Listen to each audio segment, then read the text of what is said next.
Okay, well, it is a few moments past our start time, so to be respectful of everyone's time frame, allow me to introduce myself. My name is Patty Smolin. I am the Business Reference Librarian with the Schaumburg Township District Library, and tonight we are welcoming Emily Hawkins, who's going to be speaking to us about Earn What You're Worth Without Changing Your Age or Hiding Career Gaps. So life coach and corporate leader Emily Hawkins will give straightforward guidance on how to navigate your job search strategy and represent yourself with confidence. Learn ways to explore new positions in the post-pandemic job market and reach for jobs of interest even when not all criteria and the description applies.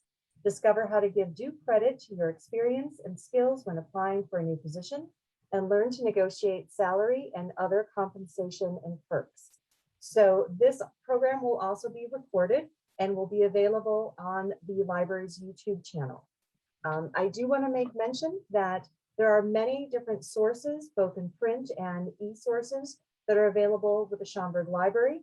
If we are your home library, wonderful, then many of these are available remotely to you. If we're not your home library, please do stop in. We can also work with you and make sure that we are a reciprocal library with your home base. Our reference desk can be reached, and any of our reference librarians can walk you through the sources that may help boost your job search and also give you demonstrations on how to use those sources. I've entered my name and email address in the chat box, so should you have any questions you want to direct to me, I would be more than happy to follow up with you another time. Questions, you are most welcome, and I encourage you to pose them through either the Q&A or the chat during the session. However, our presenter will be addressing these near the end of tonight's content. So without further ado, Emily, I want to thank you so very much for taking us up on our invitation to join us on a virtual program with our library. I am so excited to be here, and I am excited that all of you are here as well. In fact, I don't enjoy being talked at. I think that that's, something that happened to us when we were in school, and it made us fall asleep. And so I want this to be interactive. And just like Patty was saying, I would love for you to put questions in the chat. I'm going to be asking you some things. I want you to have that in the chat. Let's have a conversation, even though I can't hear your voice as right this second.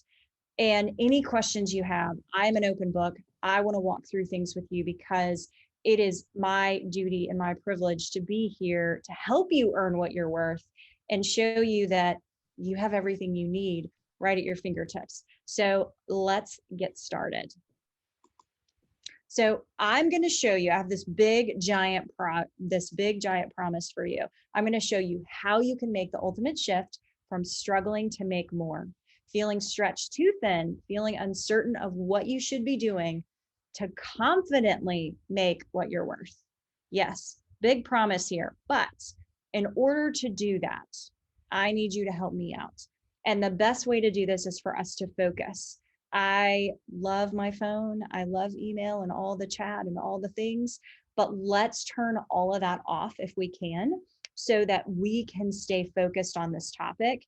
I will be present for you if you're present for me. So presence, we're all here. Now let's talk about why that is. So I think after talking to Patty, she has told me about many of you and your struggles and your questions that you might have. So I have a question for you. I think you might be in one of these categories, and I want you to tell me which one. So are you, one, excited to take your career to the next level?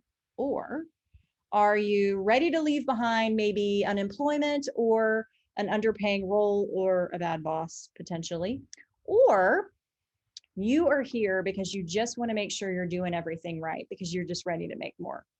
And so in the chat, if you can put, and I'm not going to call your name, don't worry.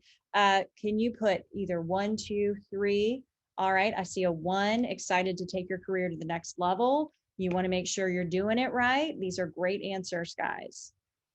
Nobody's wanting to leave behind unemployment. That's good. Or underpaying roles. Another 3, I love it. 3, great. Awesome. Oh, here we go. A 2 and a 3. I was waiting for this. Typically, people have a couple of answers, but I want to just go ahead and tell you that whatever your motivation, I'm here to support you. And we're going to rock this today, all of us together. So I want to tell you a little bit about me because I'm just this strange person that's now on your screen and you might not know why. So I actually spent, my name is Emily Hawkins. I spent 15 years in the corporate world, streamlining processes for productive results. I have a degree in supply chain, and I've actually been on both sides of the negotiation table, hiring people and actually moving up in my career in a lucrative way, which was great. I wanted to share a little bit about my education. I actually went to the University of Tennessee, go Vols. We were great at football at that time, so I'm showing my age. I got my degree in supply chain, which was actually called logistics and transportation. I told everybody I was going to be a truck driver because nobody knew what logistics and transportation was back then, but they have renamed that degree to supply chain. And it was such a great opportunity to learn from amazing professors there. I went on to move to Georgia and had the privilege of getting my MBA in global business at Georgia Tech. And then later on, I became a board certified coach through the Robbins Madonnas program. That is Tony Robbins. And I also have, like I said, 15 years in the corporate world, working for Fortune 500s, all the way down to a small startup. And, this is all glitz and glamour to me. These are like the great things that you hear about that you're like, okay, good. She actually has some sort of past that, makes her reputable. I will tell you really where I came from. The picture on the left. So the picture on the left, these are my children. This picture was taken in December of 2015. My son was born in February of that year. He's the little chubby man sitting on the floor. And my daughter is 3 in this picture. My husband is an amazing husband. He was carrying them around. And I don't know about you, but don't you just want to just jump into this picture? It is so full of color and happiness and life. And I took that picture sitting on my couch because I hadn't showered in 2 days. And I saw all this joy in front of me, and everything in front of me felt gray. I felt no joy. And I actually took this picture to shame myself, to say, you should be happy. Look at everything you have. Why are you not happy? And I actually took that December a little pity party for myself. My husband said, I don't care if you don't like work or not. You have to go to work. You need a paycheck because we need to make money. We need money for this house. And I just thought there has to be a better answer. There has to be more in life. And I just love that I'm speaking for a library. The library is what saved my life, because in 2016, I took it upon myself to go to the library and check out as many books as possible. And at one point, I had an entire hold shelf dedicated to me because I was just trying to figure out life. I knew there was more to it. And I started with self-help books to fix everyone around me. And by the way, spoiler alert, every self-help book, the moral is you can change yourself. You can change everything around you. So I kept reading books trying to change other people. I read 26 books in a year. And in that time period, I started to awaken to other possibilities. And in that time period, I also had a team in the corporate world, and I started teaching them the things that I was learning. And those very people were the ones who said, you should be a life coach. And I said, that's not a real job, by the way. I have a business degree. I have an MBA. That's woo woo. And that's just not me. Except it kept coming up. And the people that reported to me started telling other people in the company, hey, go talk to Emily. She will help you with your career.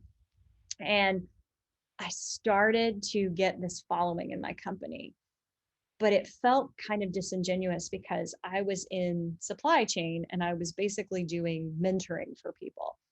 And I decided, I had this grandiose idea in my mind. What if I could take 100 people outside of this organization and help them find what they love in their life and put it in their work? Well, in 2017, I left the corporate world. This was my last day. The picture on the right was my last day in the corporate world. That was me with the dream of finding 100 people and filling them with possibility. And Actually, I've helped 2,500 people find what they love in their life and put it in their work. And I'm so excited to bring to you today what I have taught those people, because I will tell you, I was dreaming small, and there's a good chance that you are too. So we're going to open up possibilities today. What if you woke up every day excited about work, knowing you were going to share your gifts and talents to empower others? When you make what you're worth, you also create a deeper impact, using your unique gifts to create a lasting legacy in your organization. But not only your organization, in your own family and in your community. But when I say make more money, and I want to make more money, and I talk to many women especially about this is what they feel like that is. I don't want to talk to my boss about it. I don't want to talk about it. Just feels like I'm begging, right? But what I want to do today is I want to flip this script, and I want you to realize that organizations not only want you, but they will pay you top dollar. It's about how you present yourself. And there are many forms of that. And I don't want to get ahead of myself, but I want this to be it. I want, like the driver at the airport, the limo driver that has your name on it because you're a big deal, right?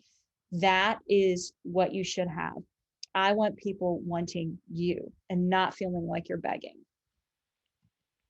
So I have found in life that I actually learn better from what not to do than like just great guide of like happy path. Is what I used to work with many people in technology, and they talked about happy path. I don't know happy path. I've never lived happy path. For me, it's always doing the wrong thing. So I thought it would be more fun and potentially more, enlightening for all of us to talk about what's actually hindering you from making what you're worth. Don't worry, I'm going to also give you the opposite, but I want to start with what's potentially going wrong because, well, it's what I would want somebody to teach me. So let's start with pitfall 1. You aren't applying in the first place. Yes, I am serious. This is the number one pitfall because you have things in the back of your mind, also known as limiting beliefs, that you have turned into reality. Nobody's hiring you because you're not applying. But the story in your head is enoughness based. And I want to walk through the 4 main limiting beliefs that you might have. And I want to just kick them out. I want to kick them to the curb so that when you leave this, you realize that all of those are thoughts. They're not reality. I'm underqualified. Anyone say this? In the chat, you can just say yes. It's okay if you have. The majority of people do. In fact, I want to introduce you today to who job descriptions are written for. This is Unicorn Man. Unicorn Man has 40 years experience, and yet somehow he's 25 years old. He has a PhD. He's a doctor. He's a lawyer. He has depth and breadth. He's managed people. He has done it all. This is what a job description is written for, right? I want you to understand that when someone puts a job description together, they are usually overworked. They have very little time to actually put this together. And they're like, oh my gosh, I need help. So they typically go over to our good friend Google, and pull up a job description. And then they're like, ooh, but it'd be great if they had this and this and this and this. It is not reality. They are writing it for this man or woman. I mean, who knows what unicorn person is? But I'm just saying, you are actually taking yourself out of the running for somebody that doesn't actually exist, a mythical creature. Now, this is also prevalent. I'm too old. But how old is too old? I would love for you to answer that. What is too old? Can you tell me? I would love an answer. Just any age. What do you think is too old? Can you give me an age in the chat? Any age? Ooh, 45, 55, 50.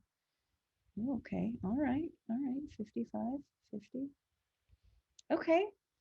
Well, I don't think that, oh, no age. Good answer. No age is too old.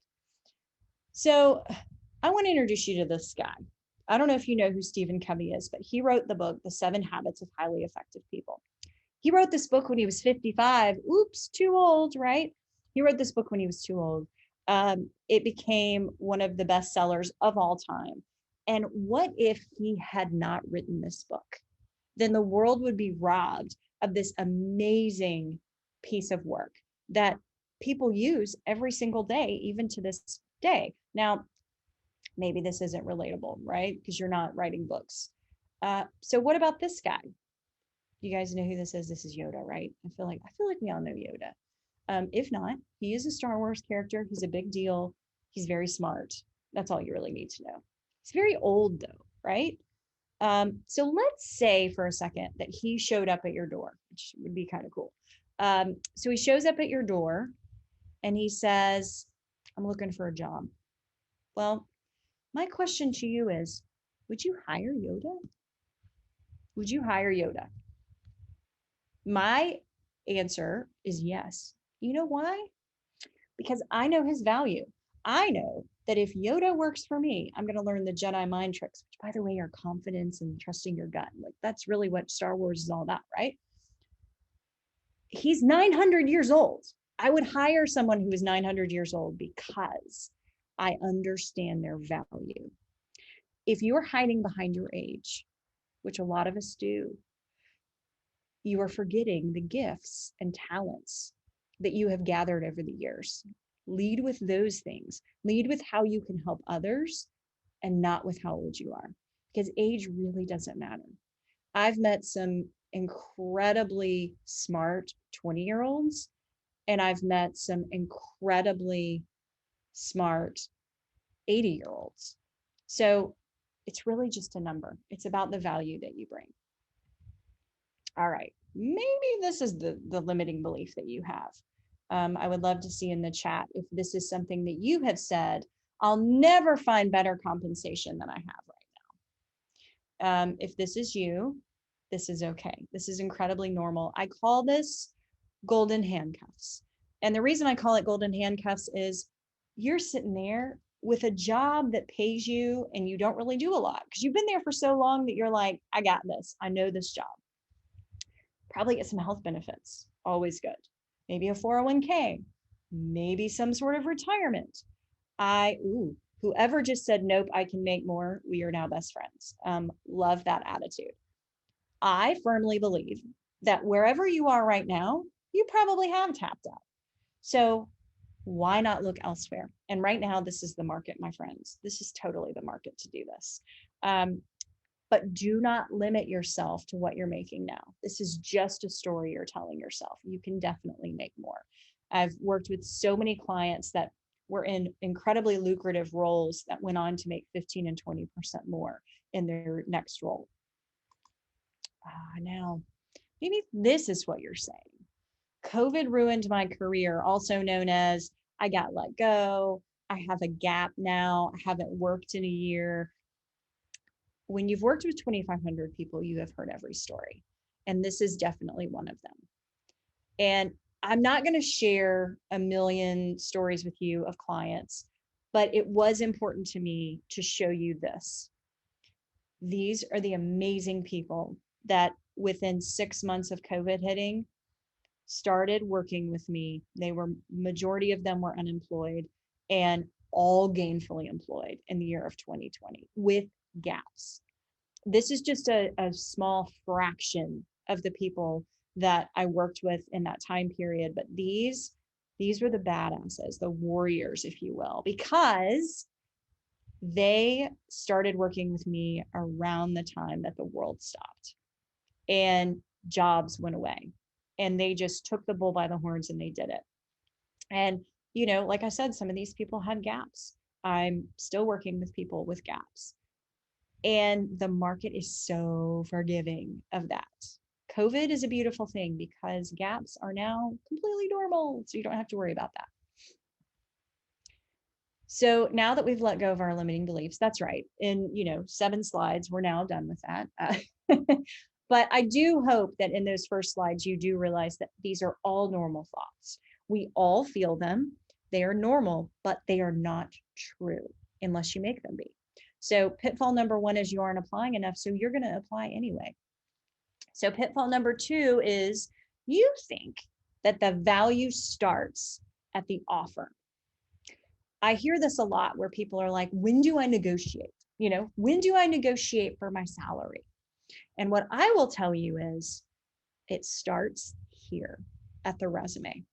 A well-written resume, and by the way, then this picture is not well written, but it's a great picture. A well-written resume gains higher quality interest. So if you happen to be on LinkedIn, there are recruiters over there all the time. 77% of recruiters use LinkedIn. 20 million open positions exist over there. And at any given time, there are 3 million job openings on that site. It is a place that you want to be.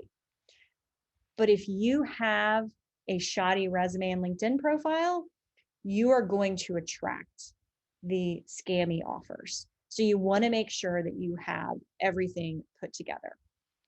In fact, a LinkedIn profile that's completely filled out. So users that have a completely filled out profile are 40 times more likely to receive opportunities. 40 times. And let me tell you, you can fill out your entire profile in about 10 minutes. It's not hard. So just fully filling out your profile is a game changer. It's going to give you opportunities that you never thought of before. Now, I like to think of your resume as being the peanut butter and jelly of your job search. Back in the day, peanut butter sandwich, the resume would get your foot in the door, and that's great.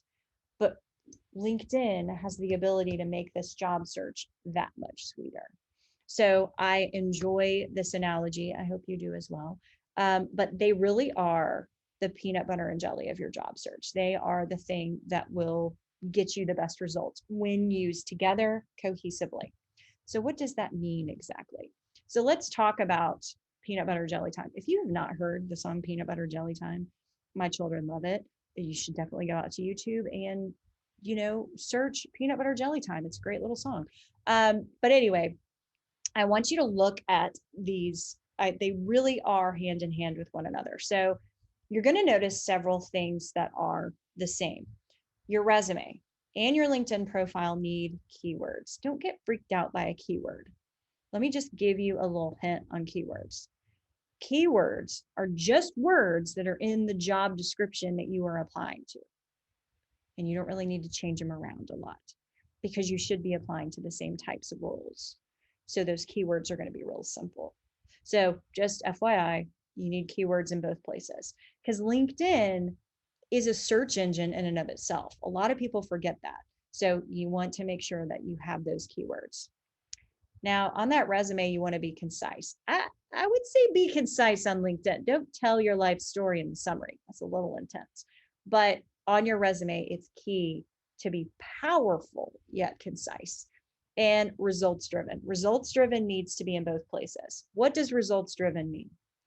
I did this task and it garnered this. So many people leave out the effect, right? We talk cause, tasks, read a job description. It's all task-based, right? That's great. That's a great beginning of a sentence. Now, tell me what you did that actually affected that. So I'll use a very rudimentary example. I answered phones. Well, what did you do? Did you answer phones faster than other people? Did you do it so well that you increased customer service numbers?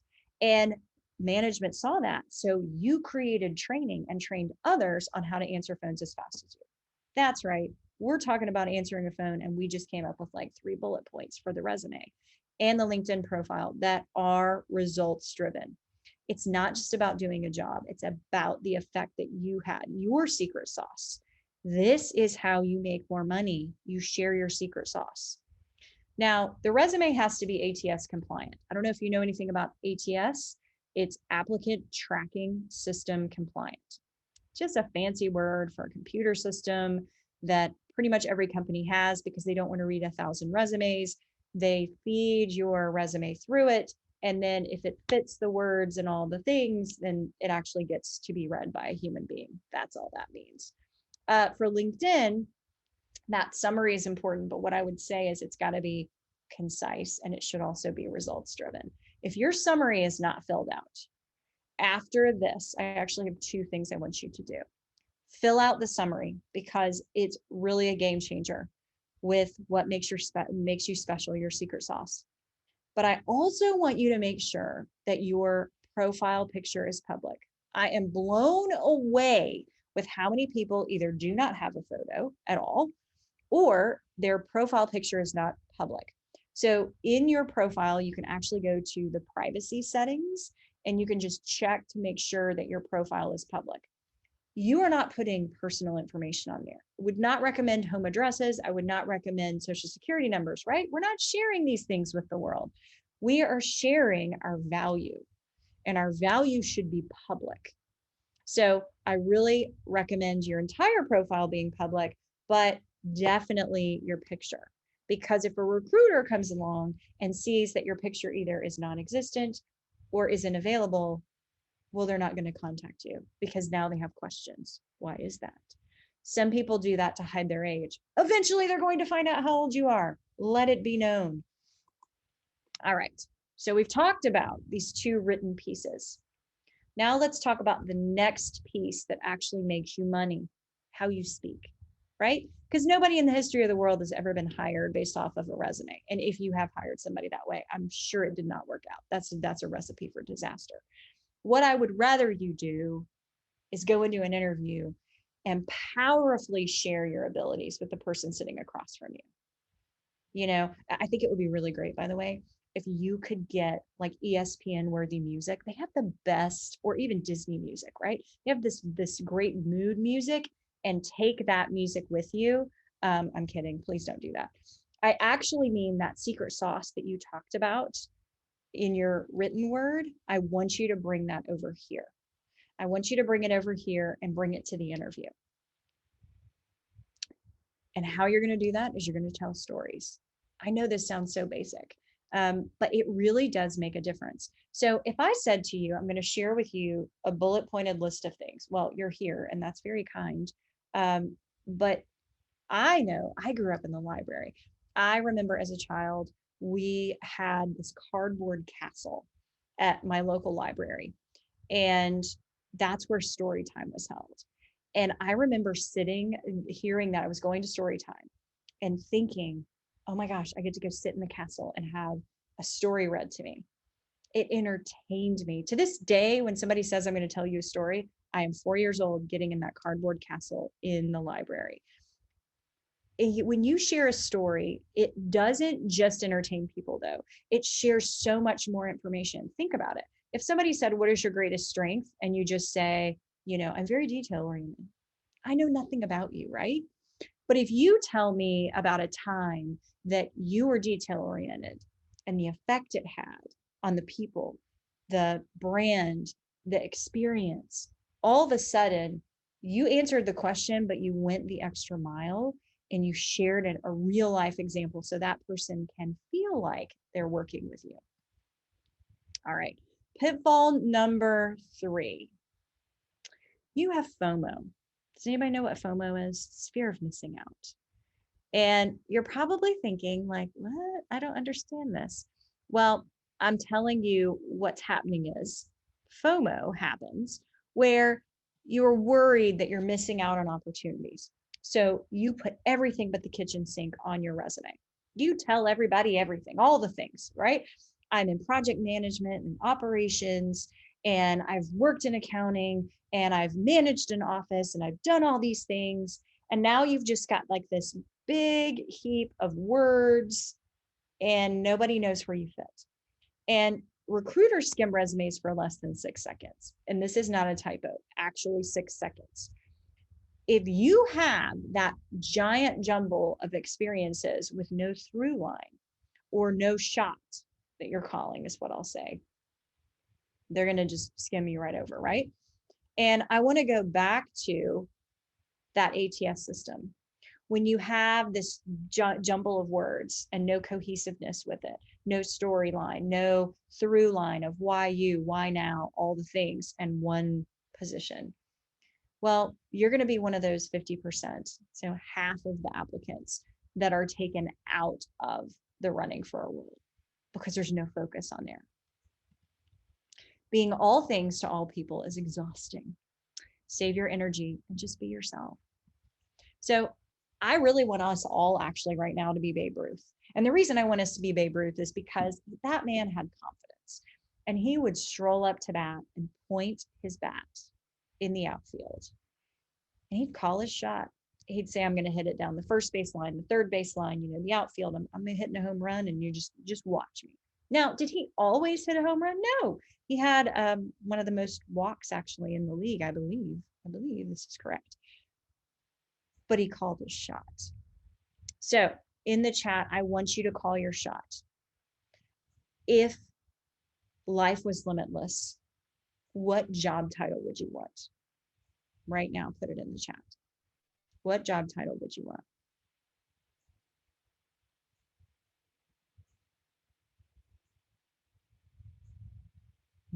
Are we all thinking? Ooh, author. That's a great one. I love that. Maybe project manager, director. Ooh, vice president. Vice president of what? Love this. I know you have answers. You can put them in there. I'm not going to call your name. Don't worry. Ooh, vice president of business development. Love it. Love it. Love it. All right. Experience lives in all you do. It's recognized and embraced. Ooh, vice president of operations in a healthcare setting. That, my friend, is calling a shot, right? So is vice president of business development because you are sharing with me exactly what it is you want to be doing. Love it. So experience lives in all you do. It's recognizing it and embracing it. That's key. So I want to walk through something really quickly. No, there's nothing wrong with this slide. I want you to get out a piece of paper right now. And I want you to draw a line down the middle, just like this. And those roles that you're talking about, put the dream job title over here. So on the left-hand side, put whatever that dream job title is: author, vice president of business development, vice president of operations, doctor, senior vice president of something. There's really nothing off limits here. Project manager, I'm going back to that, program manager. So put that over there.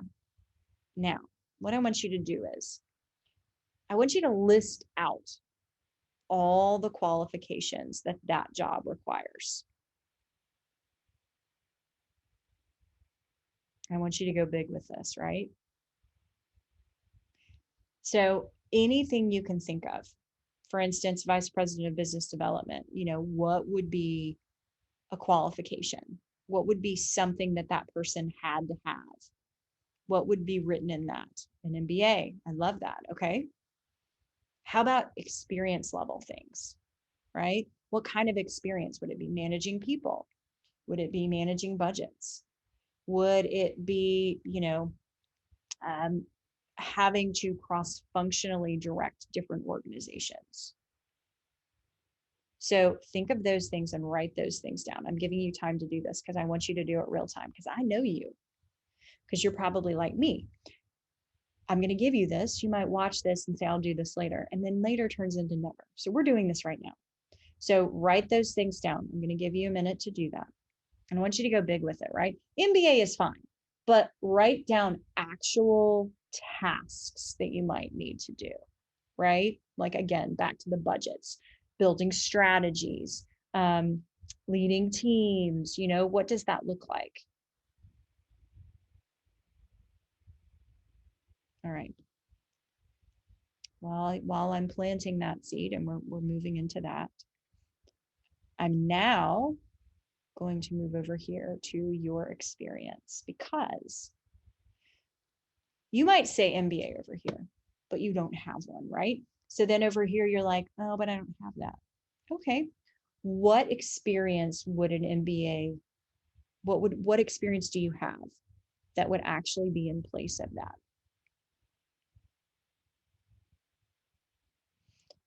I'm going to give you some examples. Let's say that for the past 10 years, you've stayed home. You're a stay-at-home parent. I've worked with men and women that are stay-at-home parents. And they're like, I have no experience. Oh, really? Because raising children is no experience, right? You have no idea how to manage hard to deal with clients, AKA 2-year-olds. Budget management, that happens. Being on a board of some kind, if you've been on your PTA, that is experience. You have to manage a budget, you have to manage teams. What I'm trying to get you to understand is whatever is listed in the dream job title column of experience, you have it. You're just looking at it the wrong way. You're looking at traditional, I managed a team in a Fortune 500 organization, blah, blah, blah. When in reality, you have the experience at a different level. In fact, the smaller the organization, the scrappier you had to be, which means you are incredibly resourceful. And resourceful people, well, they win every day of the week. So if you are resourceful and you've done less with more, you are one of the most valuable people that a company would talk to. They want people like you. So please finish this exercise up. Do not get intimidated by this. I am not going to tell you to go back to school. That is not going to be something that we talk about because I believe you have everything you need. But when you call this shot and you get really granular with it, you're going to land better quality interviews. You're going to grab more attention on LinkedIn because when you look at that job and you look at that experience and you translate it to your resume and your LinkedIn profile, you show up in more places. You get more opportunities. And you streamline your search to save you time and earn you more money. You get in life what you have the courage to ask for. So when I was talking about the FOMO, the main thing I want you to think about is most of us are so worried about losing opportunities that we don't focus enough. But in the last exercise, you told me what your dream job was. Go for that. Focus on that and focus the resume on that and focus the LinkedIn profile on that and focus your stories in the interview on that because that will make you more money than trying to be all things to all people. All right, pitfall number 4, you take the first offer. Oh, I've never actually done this. Actually, that's not true. I did have an internship where I took the first offer because it was an internship and I had 0 experience, but none of you are in that boat. So we should not be taking the first offer. But, 40% of people, they don't negotiate. And because of that, they leave $2 million in lifetime earnings on the table. And well, I don't want anybody that's listening to this and watching this right now to do that. So let's all agree right now that in our next job, we're going to negotiate. But I get why you're not doing it because you're scared the offer is going to go away. You're scared that if you say, I want X, you counter in some way, that they're going to say, I'm sorry, we're going with someone else. I have worked with, like I told you, 2,500 people. That has yet to happen to me.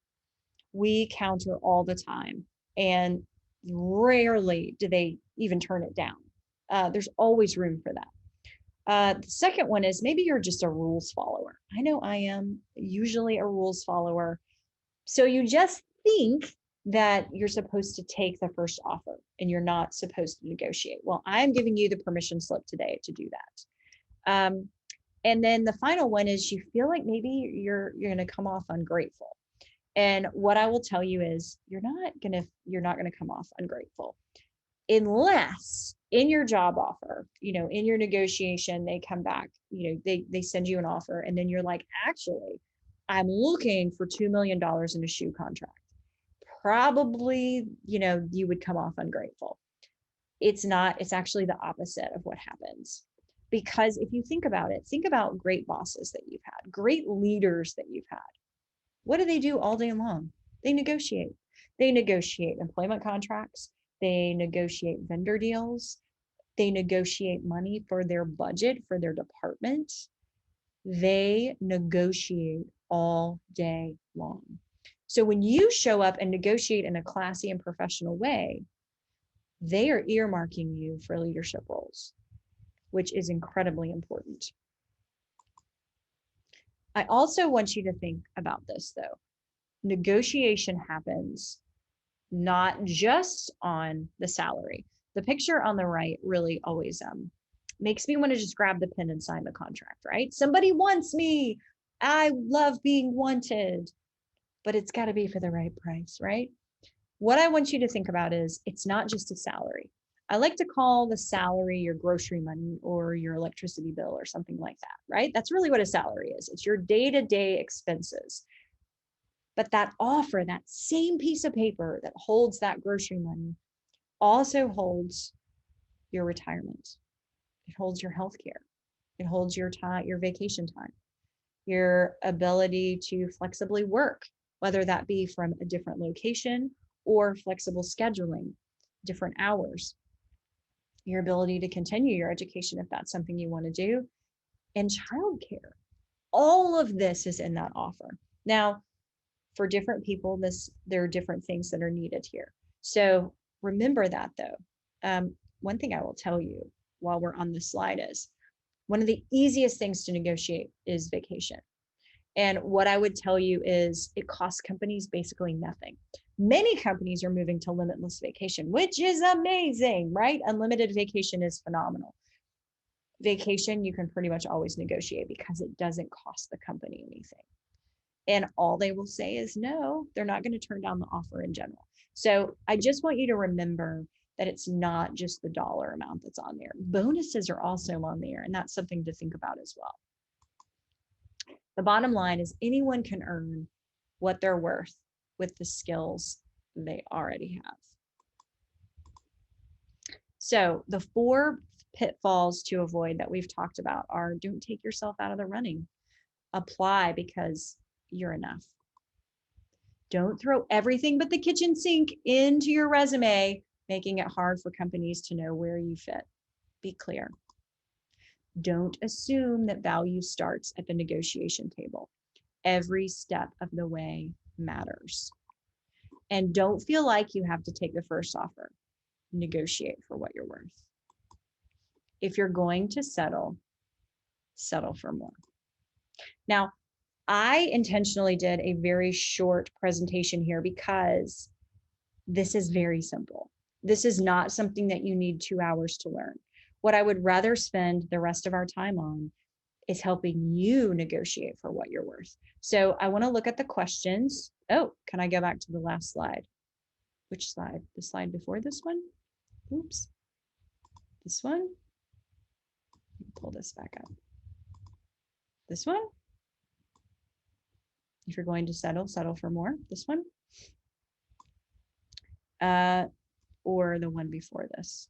The one before this. There you go. I'll leave these up. Salary is the only thing you can negotiate, I thought, because vacation days, healthcare is the same for all. They cannot change policies just for you. Ooh, who told you that? I have negotiated vacation days many times, basically in every job, except for one where I was already getting 5 weeks of vacation and I felt like that was enough. Everything is negotiable. You just never know until you ask. Healthcare is a great one. I want to talk about this for a second.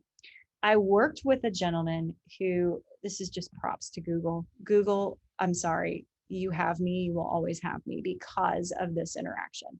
I had a client that got a job offer from Google and told me that it was $100,000 too low. And I was like, wow, okay, I can negotiate a lot of things, but I can't negotiate $100,000. That's a huge swing. Rather than sharing that, I said, okay, let's talk about what that's for. In my head, I'm like, is this guy going to buy a yacht? Like what in the world? Come to find out, he had a special needs child and he needed the money for therapies for his son to go to. And I said, here's what you're going to do. You are going to reply to the offer and explain the situation. and ask if there's anything they can do from a health savings account or anything like that. The head of benefits from Google called this man and negotiated out healthcare expenses for his son to have this special care. Anything is possible. And this man was not some giant bigwig or anything. It really does make a big difference. So applicants are asked for what they are making now. How do you recommend answering this? Oh, so glad you asked this. This is my favorite question because you should not answer it. The person who answers the question first, who talks money first, loses. So here's how you answer this. What is the budget for this position? So if they say, what are you currently making? Well, technically they can't ask you that. It doesn't matter what you're currently making. What is the budget for this position? Now, I do know that some companies have in their online platform where you actually have to answer with a number. My recommendation is trying to answer with a number 1 or 0 or writing NA and trying to move on. If they force you into a range, I do not like that, but honestly go with the range that you're most comfortable with. The reason why I don't want you giving people a salary right away is because it limits you. So I'm not worried about you taking yourself out of the running. That's not it. 9 times out of 10, you are undervaluing yourself. So one of my friends actually said, there's this job that I'm interviewing for and I'm really excited about it. And I don't know what to say when they ask me about salary. And I said, you don't say anything. You say, what is the budget for this position? And she was like, oh my gosh, I don't feel comfortable doing that. And I said, I do this for a living. Please trust me. And she said, okay, fine.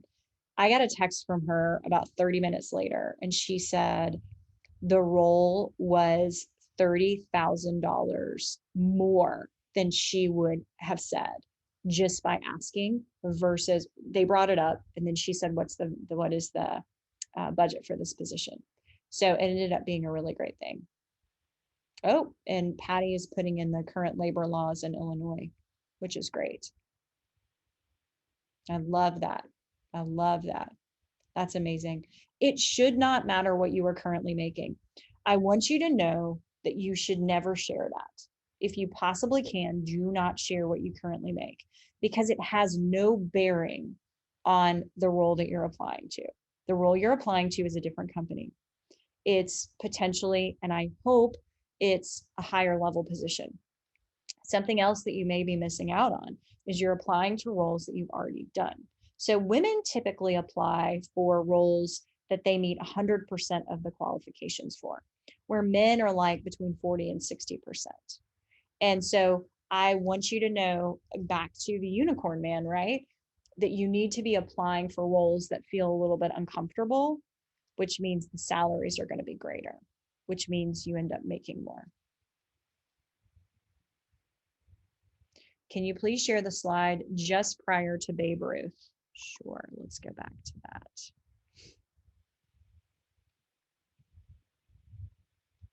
This one? That is the one. And that was my own personal question, Emily, just because, oh no, not that one. This one. I just felt it was worthy to repeat one more time. I think we all need to hear this. Yeah. It's really exhausting being all things, all people. It's funny because I have found in my own life that when I put boundaries around what it is I want, and that also means saying no, right? Because you've got to give up to go up, which is one of my favorite John Maxwell quotes. Greater opportunities show up for you. But, people that are all things to all people, you actually don't hear about because they don't actually make a difference because they're too busy doing all the things. All right, I'm so curious if you guys have any more questions. If anyone has any specific questions, you are welcome to raise your hand or put them in the chat, and I would be happy to go through the tech step of unmuting you if you want to make it more conversational.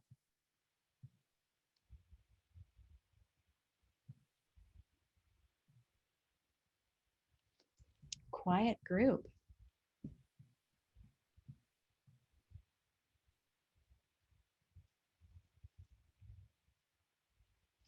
So one Ooh, of the questions, how how do we do we get, go updating the ahead, Emily. profile? Yep, I see. How do we get real help with LinkedIn, updating your profile? When you say real help, what are you concerned about over there? I would love to know um, on how to do that, on how to update your profile. So we can walk through. Yeah, if you want to unmute, I would love to know more. Sure, let me just get on that.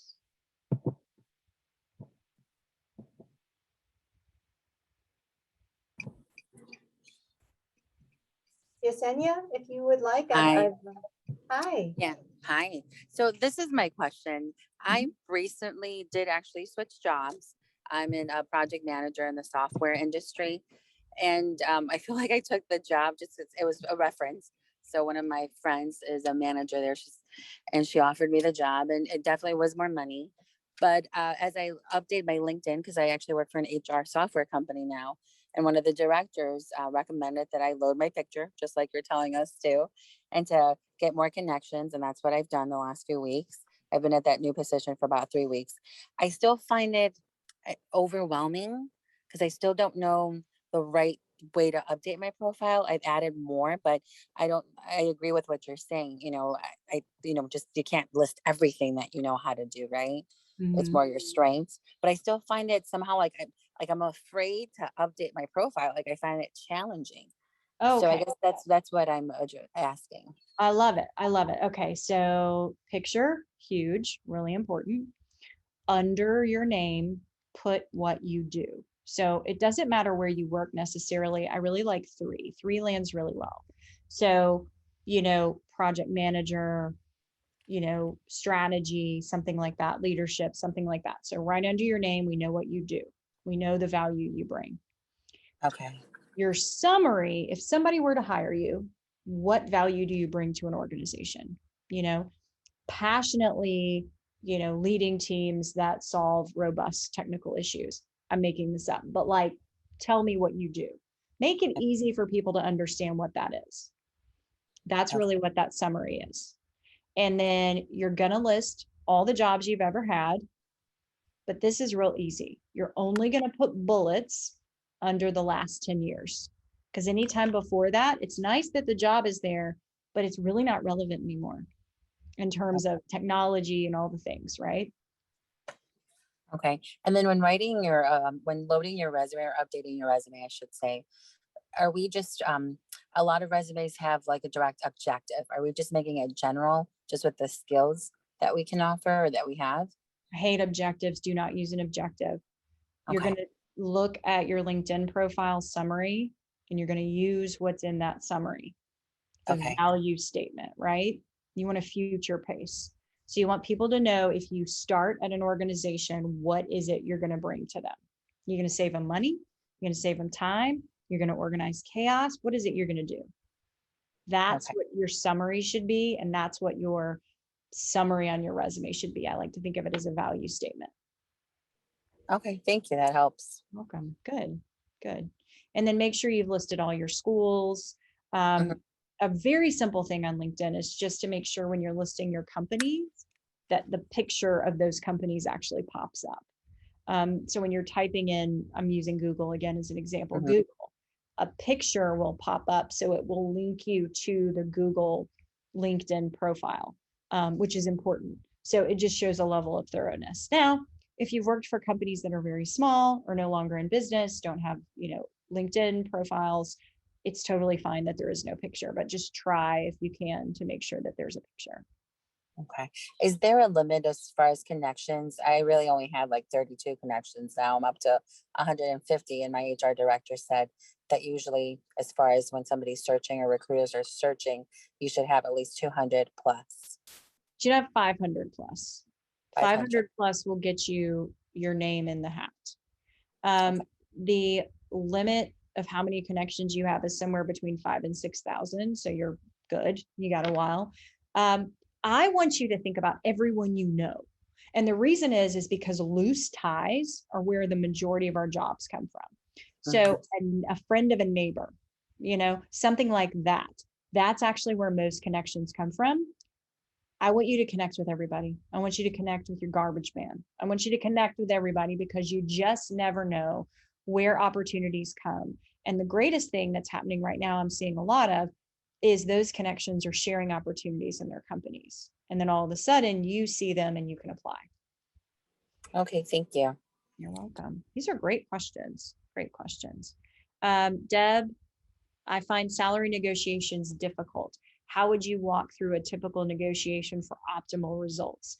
I'd appreciate negotiating salary for a present job at the same company for a role that has expanded significantly since the original hire. Okay. Here is, I'm not going to say a problem. I don't like the word problem, but something to think about. When you start at an organization and you accept a salary, for the entire lifetime of working at that, every salary until you leave that organization will be based off that original number. It's kind of daunting and scary, but it's true. Because once you're in an organization, most organizations operate under percentages, right? 5% raise, 2% raise, 10% raise, whatever it is, it's all based off that original number, right? So I want you to keep that in mind. So tell me how this role has expanded. Tell me a little bit more.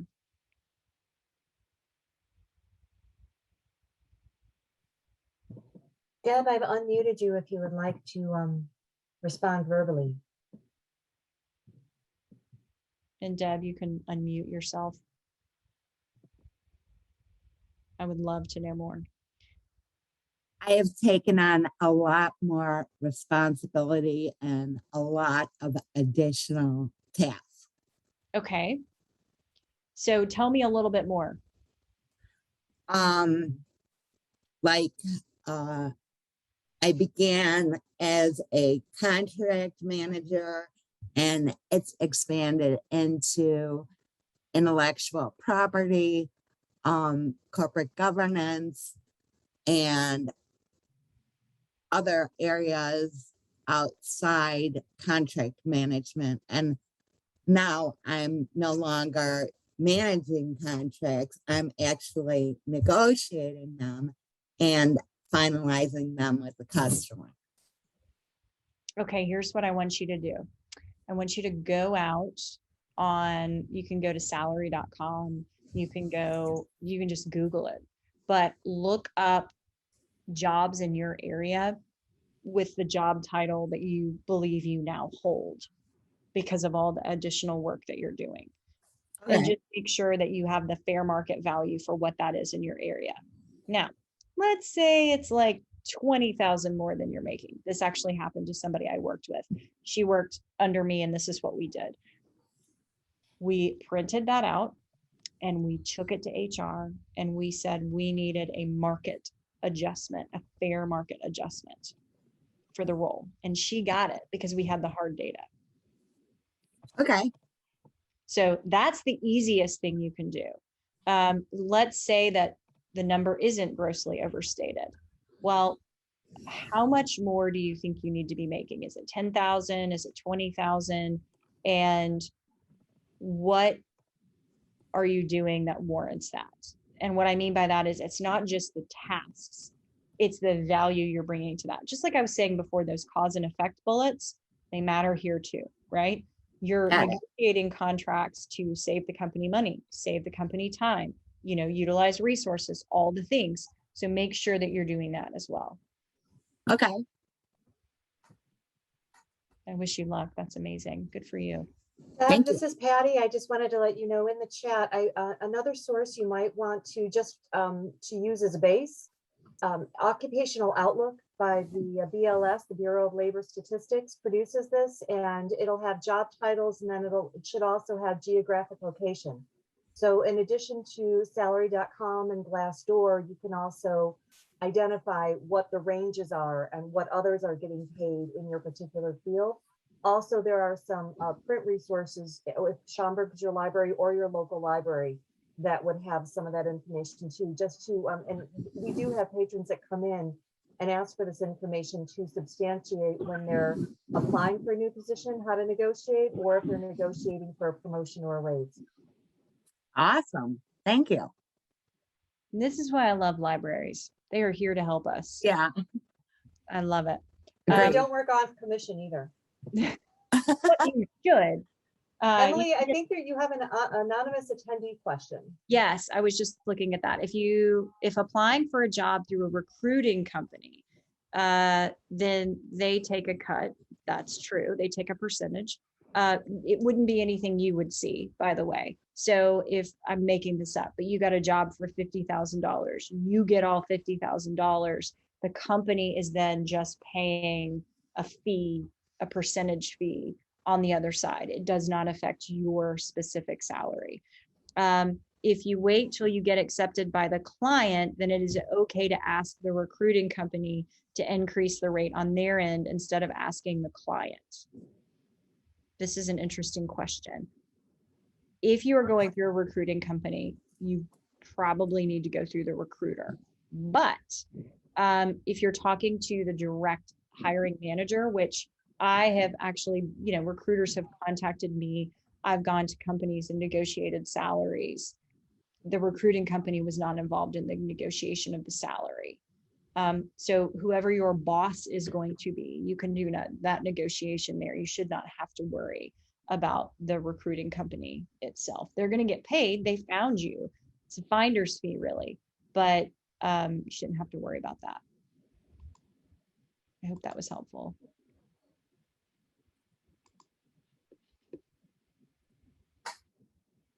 Any other questions, concerns? So I'm just going to open the door to our participants. One of the many reasons why I reached out to Emily to give tonight's presentation is because working at the reference desk, I receive a lot of questions from job seekers. And so asking for what barriers you're facing, and I think she's addressing this, spot on regarding salary negotiations, also negotiating different elements of your compensation package. And then also the hesitancies that some of the patrons I work with are experiencing that hold them back from reaching forward for what they want. And we in a pandemic year are all experiencing, that question, am I where I'm supposed to be? Should I stay? Or like that song, should I stay or should I go now? Mm-hmm. No one's looking for bad trouble, but, stirring the pot to see if there is something else that you should be reaching for or doing, and is the time right? And as a librarian, it's not directly my role to tell you the time is right, which is why I put up an SOS to Emily and asked her to speak on that this evening. So if any of you having any of those experiences and you would like to share them.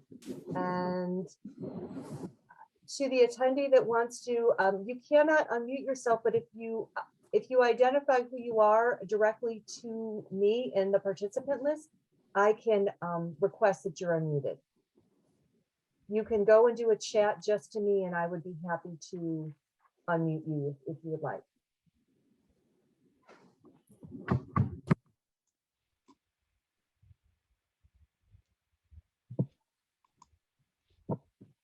I would love to. Okay, give me just a moment. I see that name, and I am just going to, without identifying the name, I'm just going to say allow to talk. I think you're open to talk now.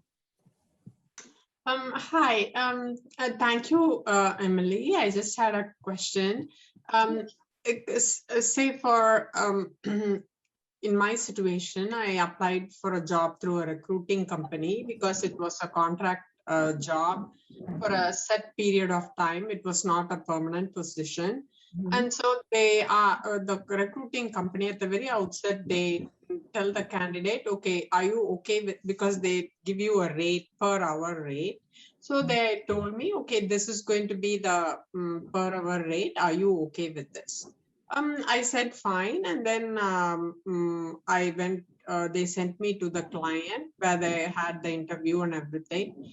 At that point, I don't like to do any pay rate negotiations, because just like me, there are so many other candidates coming from other recruiting companies for that one position. So I always like to wait till the client chooses me to be the candidate. So then I agreed with my recruiting company for the pay rate that they had me sign, because they get you to sign saying that you agree for the pay rate. So then once the client said, okay, we like this person, so this is the person whom we want to hire, then the recruiting company reaches out to me and lets me know you are the candidate they want to hire. At that point, what I wanted to ask you is it's okay to ask them, okay, I want 50 cents more, or I want 30 cents more. Is it okay to ask that? Because some recruiting companies, they might think, okay, she just wants a little more, let's give her. But some company, it might seem like, okay, she's not somebody whom we can trust because she agreed initially in writing for this rate, and now again she's asking for more. So I want to know whether I should give myself the chance to ask for more. Of course, I put it in a nice way, saying that it's not a demand, it's just a request. You can always say no, but could you please consider it? I put it as a request, not a demand. So I wanted to ask you for my future, is it still okay to make that request to the recruiting company? Because let's say they are making $100 out of me per hour. If they're going to make just $95 because they're going to give me that, whatever I'm asking for is going to bring it down by $5. Do you think it's still okay, or it will spoil their view or opinion of me? All right, let's talk about this because I really like this. What you're doing, let me go back here. Way back here is you're doing that, right? You're like, it would be okay. I would take it the other way. But you're not that. You have very valuable skills. So what I would rather you do is talk about why. So I want you to future pace this. I'm excited about coming on board with your organization or the organization that you found me. And I'm planning on doing X, Y, and Z. I'm looking for a rate of, list the rate, leave it at that, let it go. Don't say, would it be okay? People would pay you 50 cents if they could. It's actually illegal, but I'm just saying they would if they could. Don't give them the option. And at the same time, I'm not saying I'm walking away, right? You're talking about what you're excited about in this organization. And you're talking about how you particularly have the skills that this organization needs, and you're passionate about getting in there, getting your feet wet, and giving that company value. Lead with the value. Oh, okay. What you're saying is, instead of putting it as like a request, you could say, okay, this is what I can do for you. Could you please increase the rate? Okay, got that. Yeah, and you're not going to say, could you please? You're going to say, I'm looking for a rate of. Okay, mention the rate. Okay. One last question I had. This is a different situation. Say I am not a contractor, say I'm working as a full-time employee at a particular organization or company, but then internally I find a job posting which I like, which is slightly different from what I'm doing right now. And then let's say they have 10 requirements, but I only have 5 of those, or maybe 6 of those, and the other 4 I don't have. And if I apply for it, do you think, because there'll be external candidates applying also, and the external candidates could have 8 or 9 of those requirements, do you think it will still be okay to go ahead and apply? And say I apply and they are okay with putting me onto that position, and just because I had only 5 or 6, do you think I should just take what they give me salary wise, or I have to still do my Google search and find what the actual market value is for that particular role, and ask for that, or I'm pretty much stuck, like take what they give you.